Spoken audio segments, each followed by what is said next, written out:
name is Klint, and I'm studying music performance on the tenor trombone at Shenandoah Conservatory. I had visited other schools, but when I visited Shenandoah, I had an immediate connection with the trombone faculty, and I felt not only welcomed, but that I was valued, and that also my talents would be used and would be helpful here. They were able to take what I had to offer and really push me to the next step.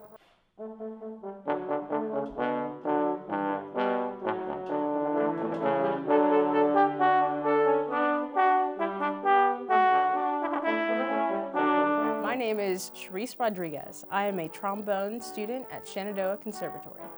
I chose to come to Shenandoah University because it's very personal. There are just enough students to get the college feel, to make it really like a family and a close-knit feeling. I love the individual attention. All my class sizes are usually no more than 20 people, and that gives me a lot of personal time with the instructors to really get the one-on-one that I need to get the best education I can. Hi, I'm Dr. Wayne Wells, and I'm the trombone professor at Shenandoah Conservatory. I'm not sure why, but I've had really good people in my studio. Not just good musicians and good students, but they seem to have a real good sense of who they are. They're almost always very well grounded.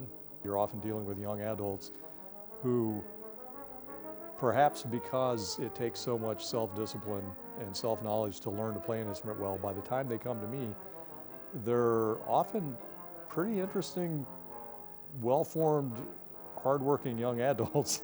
Dr. Wells is an incredible musician and an incredible chamber musician, and it's been really awesome. His attention to detail when it comes to pitch and rhythm and some of the most vital elements of music, it's really incredible.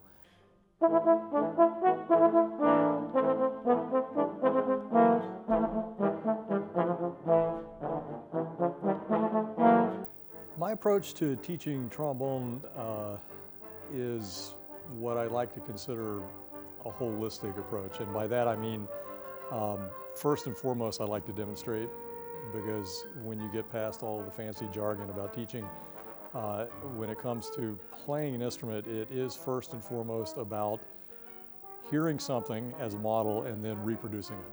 Dr. Wells loves to relate my major, music education, to our lessons all the time. He talks to me about technique. How am I going to teach a student this? When we run into a problem that I can't seem to play something, he brings it to me in a music education standpoint.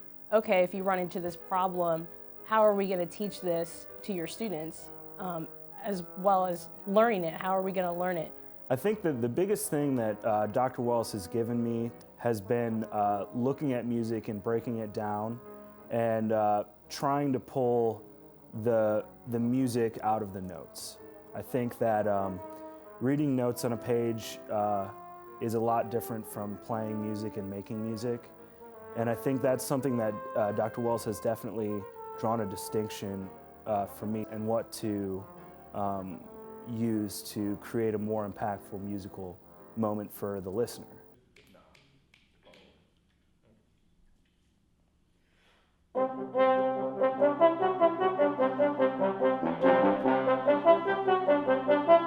The class size, or the professor to student ratio here, is very small. And that is extraordinarily important because you get a lot more personal attention. And I think when a student struggles, and they all do at one point or another, even the best students have their difficult times, you're much more likely to have developed a relationship with a student where they'll trust you enough to tell you. Or if they don't, you can usually spot it and kind of diplomatically inquire. But also I think it just builds a much better sense of camaraderie and trust, and you get to know people a lot better. And music is, first and foremost, it's the art of getting to know the other person, both musically and as a person. And the better you know them, the better the music making is going to be.